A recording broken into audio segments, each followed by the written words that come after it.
just want to spend, mindful we're moving up to lunchtime as well, and the barbecue's ready, I'm sure, some time and just share from a very practical perspective, and really to complement what Neil's talked about today, because a lot of the things that he's highlighted, we actually did, and hopefully I can share some practical examples of what that was. Before I do that, just a little bit of background for me. I joined Assurant in 2006 as procurement manager. Due to some reorganisation across the business, I ended up with responsibility for Europe, and then in 2012 I became Director of Procurement for all of our international business. So just a little bit about us as an organisation, and the reason I'm doing this, it'll give some context to some of the approaches that we've had to take during implementation, and we're on a journey. We're not there yet. We're on a journey. So we are an insurance company based in the US. As you can see there, reasonable size, $30 billion of assets, $9 billion of revenue, and 16,500 employees. We're broken up into 4 key areas. So we've got Assurant Inc. at the top, and then we've got specialty property, employee benefits, health, and solutions. And again, you can just see there some of our key elements and competencies that we have. I work within the solutions piece, and we also have a direct-to-consumer product as well that comes out of the UK, and some of you may already buy gadget and mobile phone insurance from that solution. In addition to that, in terms of an international space, we do vehicle service contracts, extended warranty, and mobile insurance. And this just gives you a feel for the footprint that we've got. So from a procurement perspective, I'm responsible for 12 countries, which is essentially everything outside of the US. And as Neil alluded to, when he's implementing into 26 countries, it does bring its own challenges in terms of communication. And I want to talk through some of those points. So coming to the bone of what I want to talk about, I've identified 4 what I believe to be key steps, and they were the key steps that we took when we implemented. And we went live in January 2013, but we did do it at year end, and it worked surprisingly well. So first steps, understand your requirements. When I took over from an international perspective, we had paper-based systems. They are, and still are to a degree, working in different ways.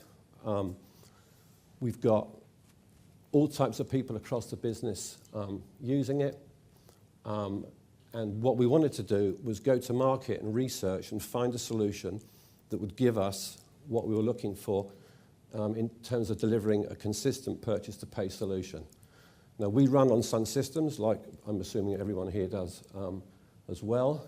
We have a group of people, or the way that we structure it is we have people from right across the business using, or would be using the system, and what we wanted to do was to make sure that it was user-friendly. So in terms of the environment, what it looked like, people were happy with that. Because we wanted to roll it out across a number of countries, we needed scalability, and also we wanted to provide a consistent global platform. Again, another thing that Neil's alluded to, communication. It's so important. And when I was showing you the structure, you can see that we've had to communicate at a number of levels. One of them, obviously, was at a corporate level. And the reason that we had to do that is that I had to get sign-off from a financial perspective to get this signed off. And we have a number of hoops that we unfortunately have to go through in order to do that. We then had to sell it in country. We launched initially in the UK. So that was an easy sell as far as I was concerned in country. But what we're doing now is communicating to all the other countries that we're planning to. We've done demonstrations of the system that we've got just to consistently get buy-in, and we're talking to the countries and the country managers all the time, and particularly the people in the finance environment.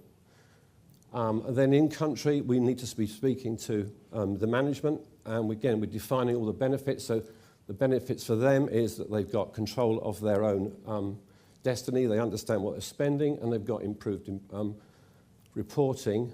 And from an associate's perspective, because we're working on a paper-based system at the moment, frankly, the sell's very easy because they're moving away from spending probably 25 minutes per transaction. And as been alluded to earlier, with iPOS, we can go process in about 3 or 4 minutes. Communication, again, it's been talked about, and what we've done all the way through our journey is to talk to people all the time. So I've talked about the in-country presentations. We provided newsletters, a bit like Neil, go around, just talk to people, even if it's over a cup of coffee, in a formal setting, in an informal setting, but we were constantly doing that, and we were asking for their feedback from every department all the time. That way, they felt that they were part of the decision-making process, and what that enabled us to do was to ensure that we got easier buy-in.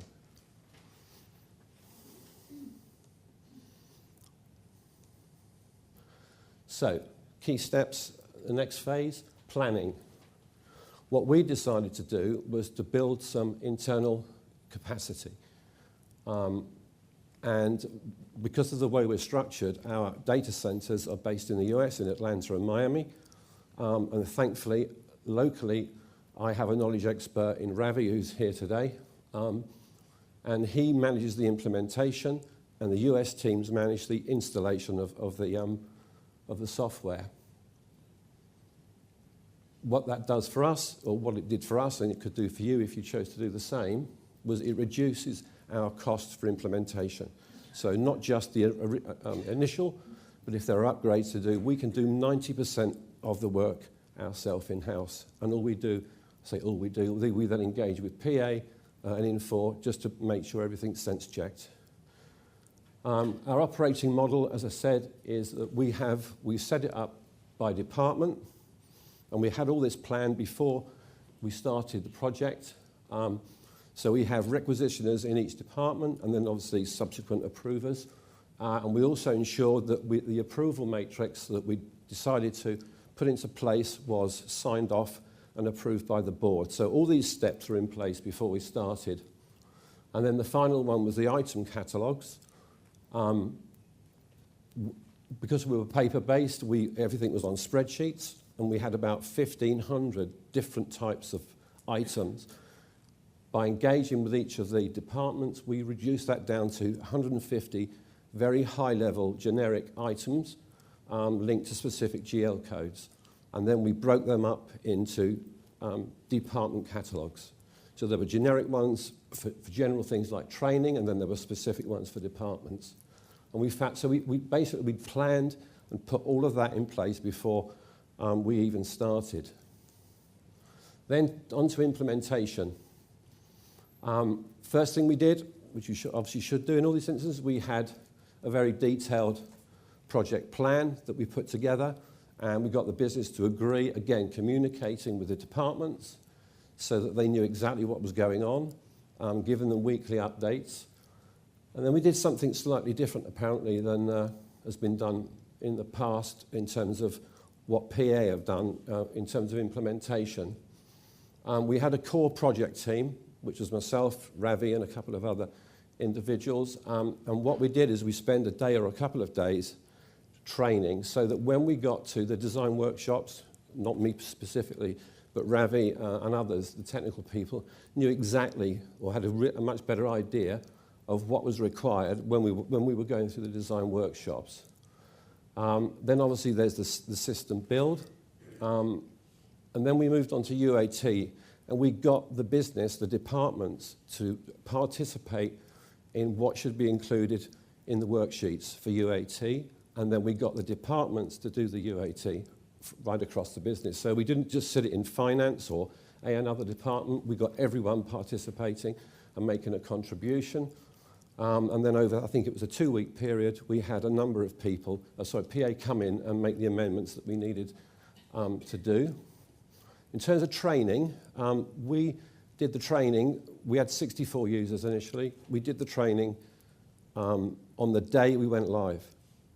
We thought about doing it before, but you know as well as I do, you do something a month before, when you get to the go live date, everyone's forgot it and it's absolute chaos. So we did that. The other thing that we did, we produced, PA provided us with some documents, and we produced some training manuals for the 6 key steps with an iPOS, and so they were available to everyone. And then we went live. Now we'd done all these other things, and we thought, I remember on the first day I phoned Ravi and said, have we had any problems? And the answer was no. And then I phoned him in the afternoon, and for the next 2 weeks I was constantly asking him, have we had any problems? And the answers kept coming back no. Obviously it takes a period of time to go from requisition right the way through to invoicing and paying the things. So we were just waiting for a train crash, and thankfully the train crash never happened. When we got to a month after that, we took note of what people were saying. We then had a review meeting with the business.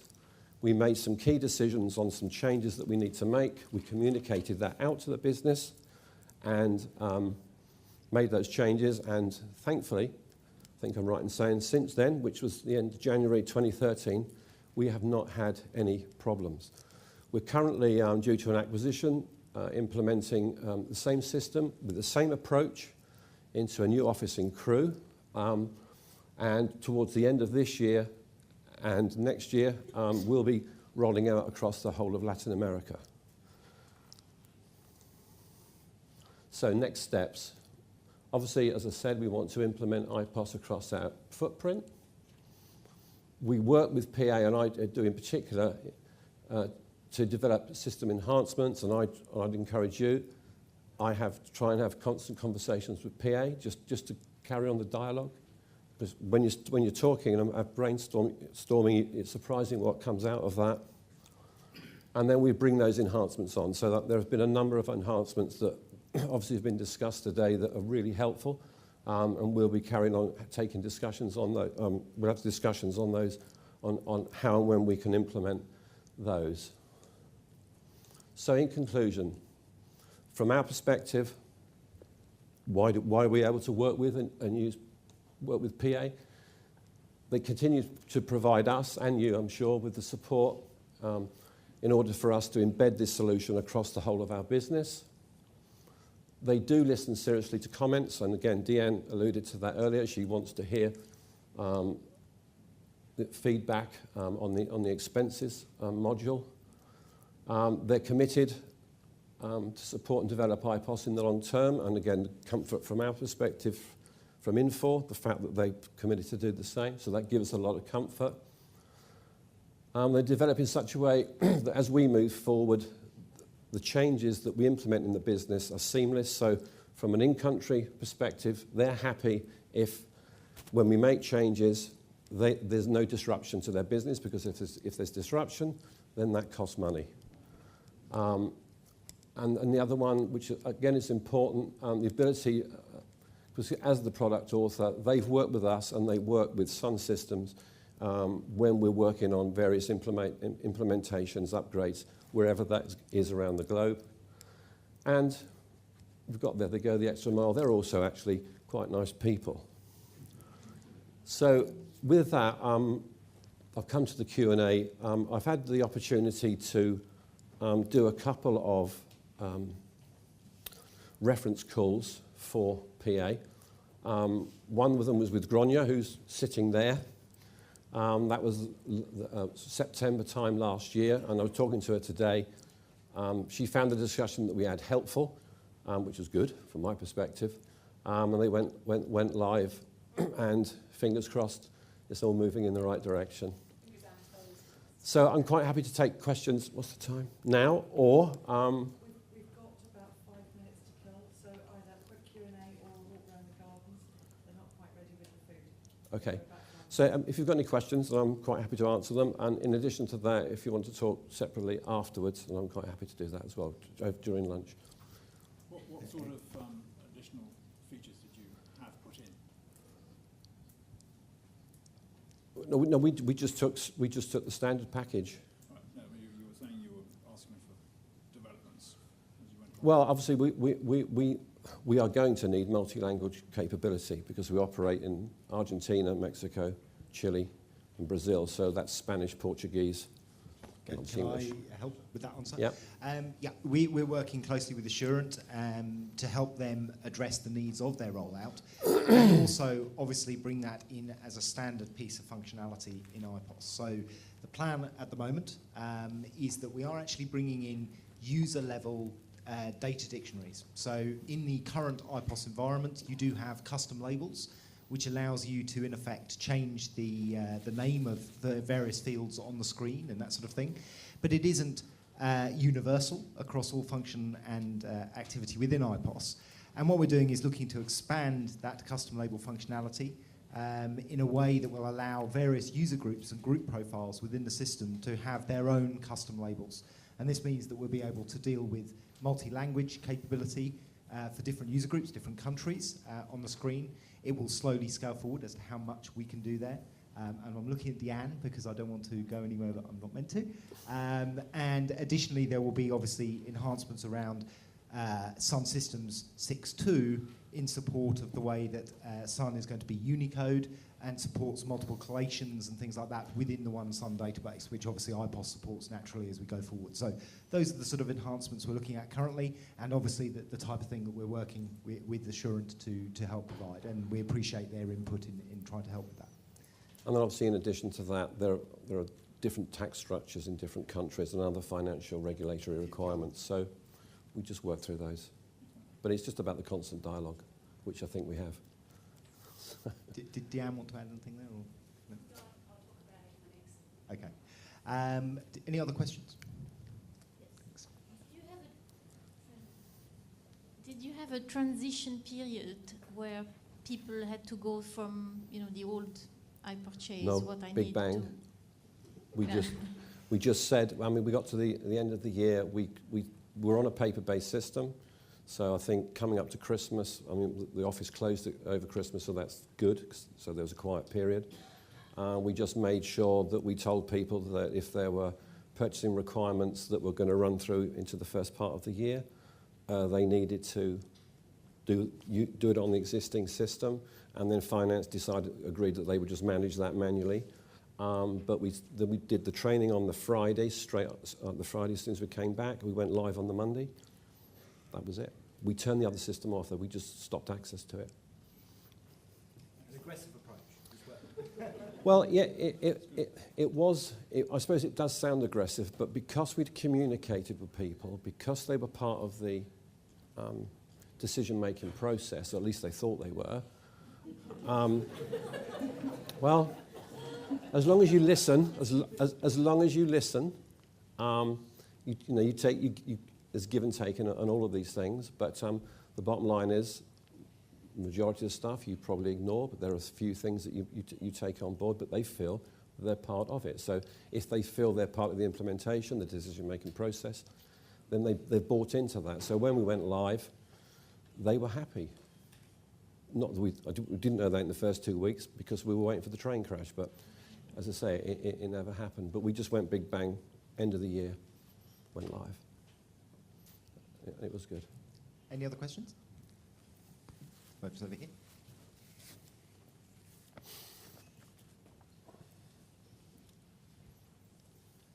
Peter, you seem to have built a very specific implementation methodology almost there. And I think most of the people in the room have implemented iPOS.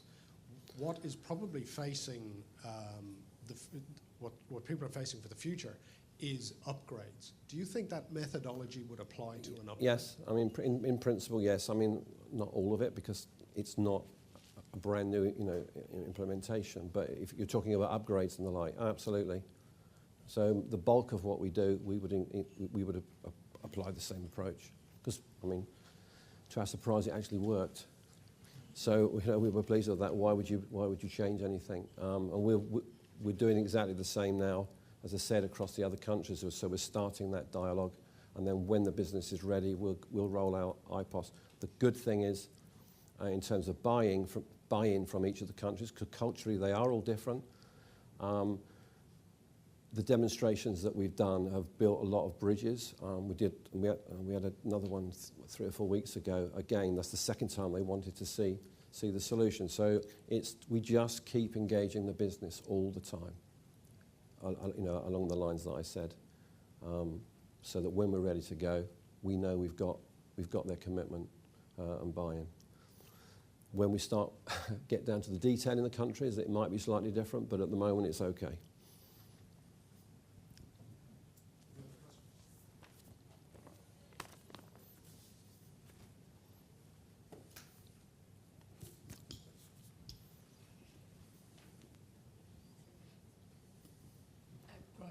Peter, thank you first of all for taking my call more than once around how to Pleasure. approach the implementation.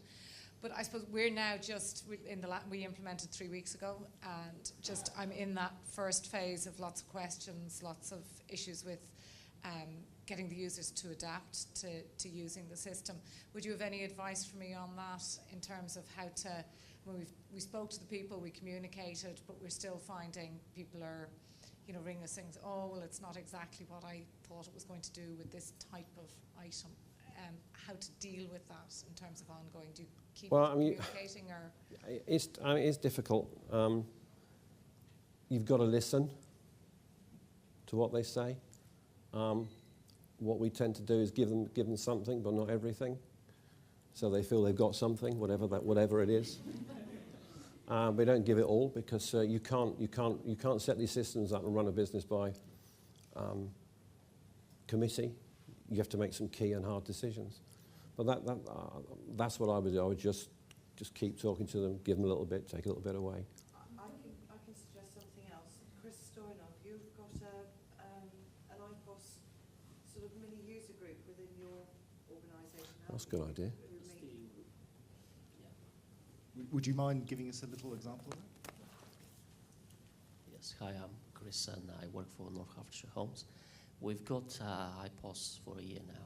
We started with 5.7 now and 5.8.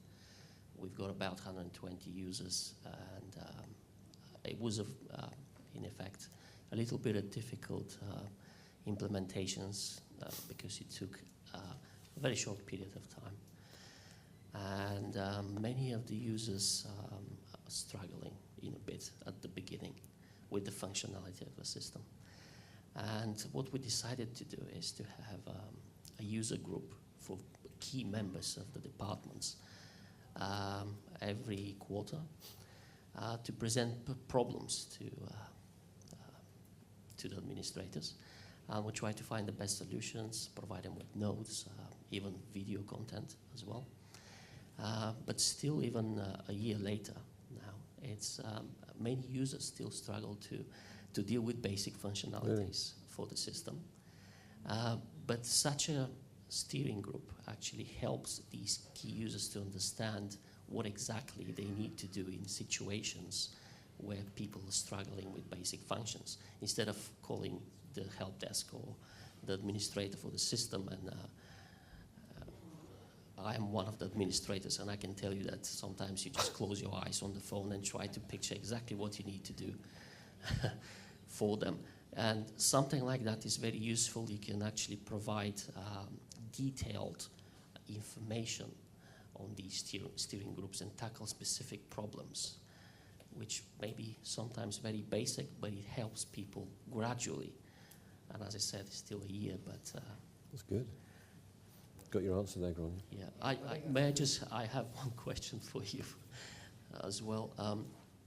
How did you manage to do UAT before training? We did a little bit of training before. So with the UAT, we had about six people, Ravi. We just identified a number of people. We only had 64 users, so it's not a huge rollout. We just identified 6 people, that have got common sense, so that we could get some sensible feedback. And I mean that in the nicest possible way. That were key users or were generating a lot of either purchase orders or doing approvals, and some people from the finance department as well. So that's how we decided to do that. So we got those trained up to a level where they could just about use the system. I think we did a training session one morning with Adrian, and then we just let them, well, not let them loose, but we had the scripts, they were dished out, and they worked on those over, I think it was a 2-week period, and we made the changes that needed to be after 3 or 4 days, and then another set after another 3 or 4 days like that, so that they could actually see the changes being made. And again, that just gets more buy-in, because we don't like this, okay, so we'll change it to that. Oh, that's good. So that's how we approached it. Thank you. Thank you, Chris. Does that help answer your question? Me?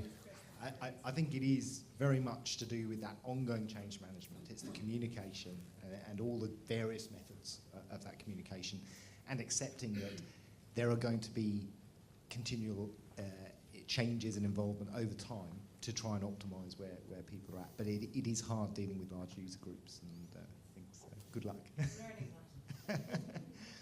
Any other questions? Are they ready for action? Okay. Well, thank you very much indeed, Thank you. Peter. Much appreciated.